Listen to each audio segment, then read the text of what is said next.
Salut à tous, alors à l'heure où on fait cette vidéo, Apple a lancé donc les précommandes pour les iPhone 11 et 11 Pro. Évidemment, on vous a mis donc tous les liens pour l'acheter en 4 fois sans frais, de façon personnalisée chez les opérateurs, chez les revendeurs, bref, le meilleur plan près de chez vous pour recevoir votre nouvel iPhone. On va aussi parler des coques de protection, puisque là, on les a déjà reçues, donc on les a mis sur nos maquettes, on est allé aussi vous faire des petites images avec Belinda, et on va parler aussi, bien sûr, comment elles durent dans le temps, quelle coque officielle choisir, si bien sûr vous voulez des coques Apple.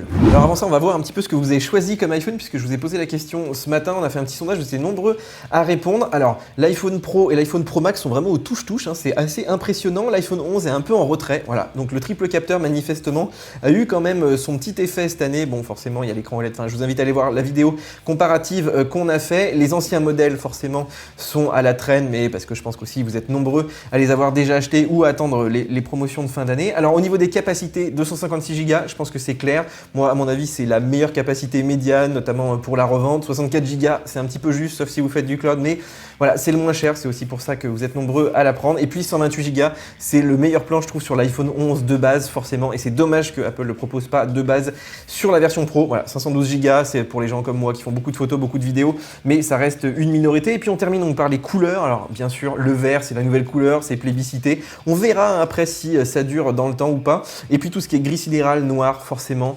c'est sobre, c'est passe-partout, donc là aussi ça fait de la résistance. Le rouge a une bonne position, et puis après c'est vrai que toutes les nouvelles couleurs, là, le mauve, etc.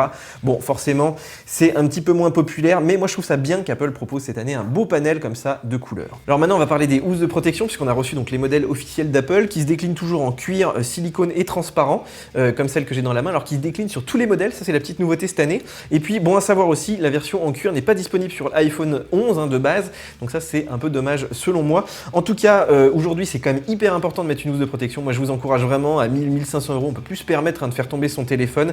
Ça coûte de plus en plus cher à faire réparer au niveau de l'écran, etc. Donc voilà, mettez des housses, peu importe la marque, hein, tant qu'elles sont à peu près résistantes et durables dans le temps. Nous, on s'intéresse à celles d'Apple, forcément. Et puis, on a aussi des petites choses à vous dire au niveau de la durabilité, hein, puisque c'est celle qu'on utilise tous les jours sur Mac Forever. Alors, on commence avec le modèle en cuir. Vous le savez, c'est mon préféré. Moi, vraiment, je la trouve très fine, très agréable en main. Et puis, elle rentre bien dans le jean. Voilà, elle est assez lisse ici. C'est hyper agréable, d'autant qu'elle se patine un petit peu. Alors, vous voulez jamais me croire d'année en année, mais c'est vrai que c'est le même modèle, hein, au bout de 6-8 mois, ça ressemble à ça. Elle est assez résistante, vous voyez qu'elle s'est pas trop abîmée là en un an, donc c'est plutôt une bonne nouvelle.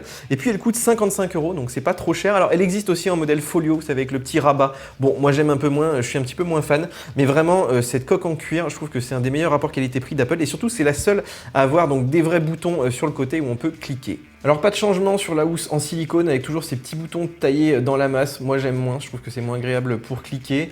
Elle a toujours un revêtement intérieur quand même pas mal, hein, pour bien protéger l'iPhone. Et puis c'est vrai qu'il y a pas mal de gens qui disent qu'elle est plus fragile aussi, qu'elle se casse un petit peu plus facilement, qu'elle s'encrasse aussi plus vite.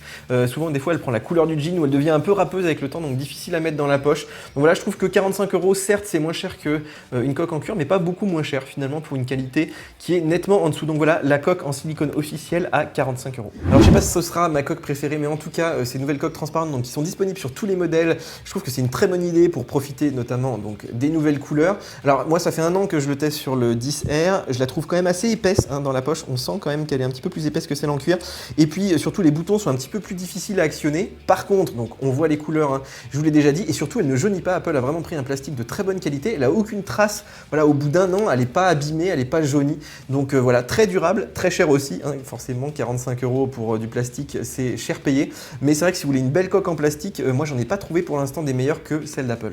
Alors évidemment il y a plein d'accessoiristes, comme ici chez le français Norev, qui est plutôt sur le très haut de gamme là, avec cette magnifique version avec porte-carte, donc qui va être déclinée sur les nouveaux iPhones. Bien sûr on a aussi les versions de Mujo là qui nous ont envoyé, qui vont bientôt sortir. Moi je les aime beaucoup, ceux de Mujo, vous pouvez aller voir les vidéos qu'on a fait. On a aussi du Rhino Shield pour tout ce qui est plutôt activité sportive. Bref, dites-nous dans les commentaires quelle marque vous utilisez, pourquoi, quels sont vos usages, et surtout est-ce qu'elles sont durables dans le temps. Je pense que ça intéresse pas mal de monde. Voilà les amis, je vous ai mis tous les liens, aussi bien des coques que bien sûr des bons plans pour acheter donc ces nouveaux iPhone 11, iPhone 11 Pro et Pro Max. Bien sûr, si vous avez aimé, on like, on s'abonne, parce qu'il y a plein de choses qui arrivent. On va partir à la découverte donc des nouveaux iPhones, mais il y a aussi les nouveaux iPads, il y a peut-être des Macs qui vont arriver bientôt, donc cochez bien la petite cloche, hein, pour être prévenu dès qu'il y a une nouvelle vidéo. Téléchargez nos applications, il y a plein de bons plans tout le temps, hein, toute l'année sur Mac Forever. Et puis nous on se retrouve donc sur le site et bien sûr sur YouTube pour de nouvelles vidéos. Ciao ciao. Aside from my soul.